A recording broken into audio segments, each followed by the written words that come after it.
Hello, my people. This is Go TV. There's something I want to talk concerning one of our brother, Akwa Okuku Tiwara Aki issue onwelo. Since the thing happened, ekwubere m okwu because I'm na-eche ka nnụcha from the horse's mouth. Mana ọ pụtago, anyị anụghị ife okwu. Oge dị tin ime ụfọdụ na-celebrate ọkwọsi na onwelo nke a na onwelo nke ọzọ. Ụfọdụ sị nwaanyị na o mere disappear, nwaanyị na o mere nke a. Na mbụ, ọgwụ disappear adịrịzi because ọ na-eme gịnị, ọ na-ashọtụ ndụ. Iwu na odeshi nwa ọ dịkwuru izi nnejide nke a iche. O nwere ife Akwa kwuru oge a na-eme interview si na ndị abata gbabie egbe mana egbe epuli alụ.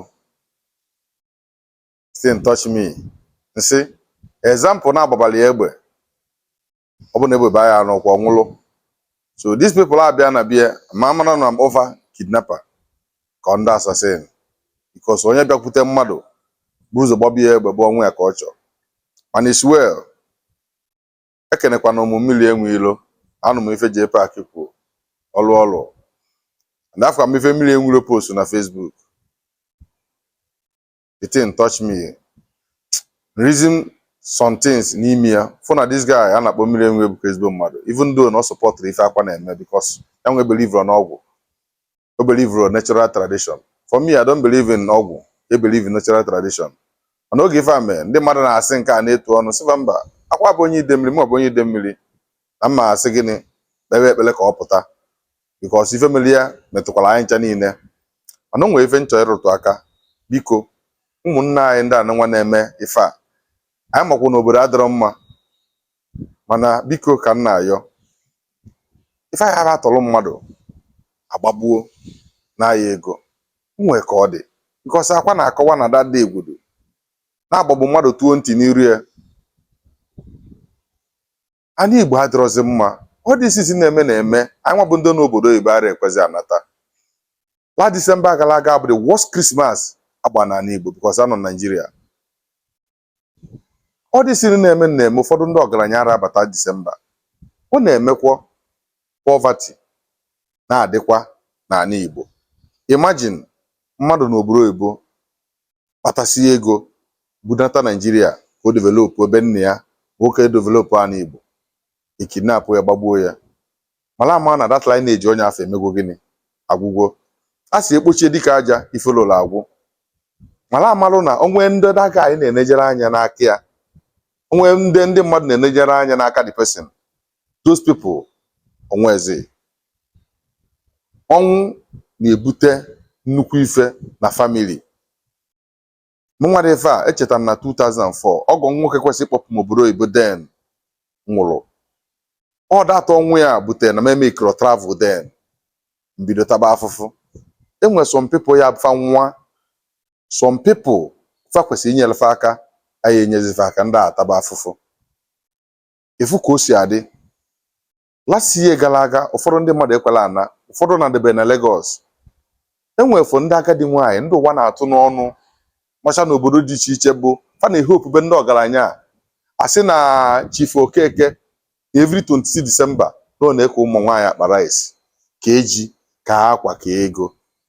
Mana ọ bụ na obodo adịrọ mma Chief Okeke anyị abatarọ ndị agadi nwaanyị akwesị iketa ife n'akafa anyị eketazi agụụ adịkwa. Mana dosu ndị big men na-anụnwa a na-achụfusi n'ala Igbo n'ịdị ike every December onye ọbụla na-abịa nne ya nọdụ. Anyị ma na Nigeria adịrọ mma ife na-eme na-ewute onye ọbụla ọ na-ewutekwa nwa n'obodo oyibo onye akpata nwa n'obodo oyibo ji fight ka anyị ma na ga-enwere onwe anyị. Nwanne anyị nwoke eji anyị nwanne anyị nwoke niile anyị nwa n'obodo oyibo ọ na-ewute anyị na condition ana Igbo nọ. Mana biko nụ atọlụ mmadụ agbagbuo adịrọ mma. Atọlụ mmadụ egbuo adịrọ mma. Onye isi a na-asị let the poor breathe. Biko na ụlọ ya ekwe let an Igbo breathe. Onye n'obodo oyibo onwe ndị nọ n'ime nga obodo a nọ ndị nọ n'ime nga bụ thousands of people nọ n'ime nga. Ọ dịrị obi mma nọ n'ime nga. Ife o ji ebe bụ ka ọ chọọ ife afọ ya eri on the way ọba ime ọ dịrị obi mma. Ka mmadụ ga-esi bi obodo oyibo kpatasie ego n'obodo oyibo na luo Nigeria go enjoy ya ment or enjoy ya ndụ ya atọrị agbagbuo. Ọ dịrịkwanụ mma, ọ dịrịkwanụ mma. Biko ka nna ayọ, anyị mana condition be anyị adịrọ mma. Onye akpata onye ọbụla ji weta ọnụ ata ịga, yes, but the thing a na-eme na Nigeria na-ewutekwa nwa n'obodo oyibo, because ọ bụ na be anyị dị mma ya na-ana. Ama m about 7 of my friends mma every year fa na-eke ife na their village ndị ụwa na-atụ n'ọnụ. Last year gara aga fa travel, fa gara ebe ọbụla. Those people ha kwesịrị inweta ife n'aka fa, enwetara ife n'aka fa. Agụụ a na-adịkwa, ụgani a na-adị. So biko ka nna ayọ, biko ka nna ayọ, biko ka nna ayọ ụmụnne anyị, eme ka anyị eme ewenata aka. Gọọmenti adịrọ mma, yes, anyị mana ọ dịrọ mma, mana ọ bụrụ anyị bụ ndị ji, ọ bụrụ anyị bụ ndị n'obodo oyibo melụ, ọ bụrụ ndị ji ego ome na gọọmenti adịrọ mma. So ekene m unu, ịnụ ozi a tụsaa ya, biko ka anyị na-ayọ, ara m agbakwa mba, ara m enyekwa mmadụ kọmandị, mana ife nna ya owu biko. Anyị nwa bụ ndị n'obodo oyibo chekwa na ịnata Disemba na-abịa, na Disemba ka ọ na-eru. Ụfọdụ n'ime anyị na-abada, onwe ụzọ ọbụbụ na-eme ite asịbagwo na fa nwere fa na-eje, enwekwa fa na-ana, and ọ na fa anatakwara ka onye ka mma ka onye ọka njọ. Anyị ncha niile ka ọ dịrụ. Onye obodo oyibo agba ike, onye obodo oyibo abata ma obere majik na vileji ya, obodo a na-ekpo ọkụ. Echeta m oge ya bịa nata Disemba, ndị natasịa, obodo a na-ekpo ọkụ, baa ya na-atọ ụtọ. Mana kịta ọ dịrọzi because of condition of our states na ala Igbo.